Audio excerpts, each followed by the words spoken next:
my thought was, well, I roast some coffee and I do it pretty well. People want to buy it. So my thought was, very naively, we'll go there and we'll talk to the farmers and they'll be cranking out really good coffee, and we'll just say, hey, how about you sell us coffee? And we'll buy it at a higher price and we'll bring it back here and we'll roast it. And a ton of people will want to buy it, and we'll be able to pay them more money and help their economy really quickly.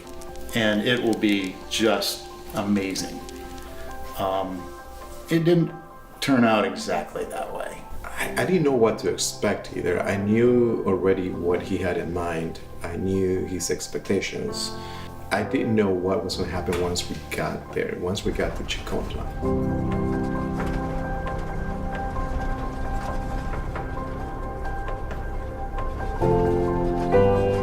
We came into the village and it was different than any place I'd ever been. In fact, we drove through the rainforest to get there, and it really was overwhelming and different and a little bit, well, quite a bit intimidating.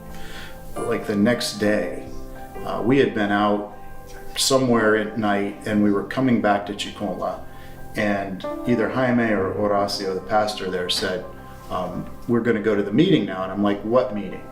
And they're like, well, all the coffee farmers are getting together and it's dark. And so they drive to this place that I hadn't been before. Now it's like a happy place, but it was this menacing, it was dark, and there were these pickup trucks shining their lights on the patio of the beneficio, and there are all these chairs, and we estimated about 70 coffee farmers waiting for us.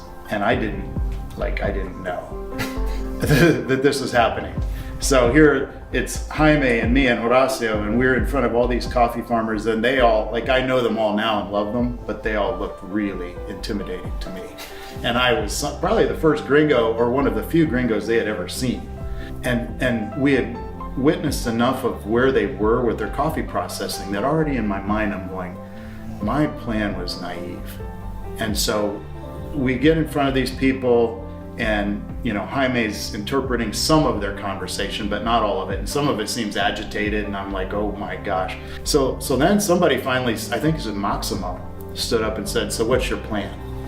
And at this point, my mind's been churning. We had met with the Mendez guys, and I'm seeing that, like, this isn't going to be so easy. And so I think my answer, that was probably God steered, was, I'm not sure. But I believe that God led us here, and whatever we do, we're going to do together, and it's going to have something to do with coffee. It was interesting to see people's faces, how they immediately thought that they had some hope, that something was going to come out, that something good was going to happen for them and their families. It was so nice to see that happenings in the faces, that I said, well, God, if something's going to happen, I have faith that will happen. I remember like 2 or 3 years ago, Lalo and I were walking, and he said, they love you all here. And I said, why is that? And he said, well, because you've never broken any promises. Mm-hmm. And I said, well, that's easy. You don't make any promises. and that's kind of been our way of doing it.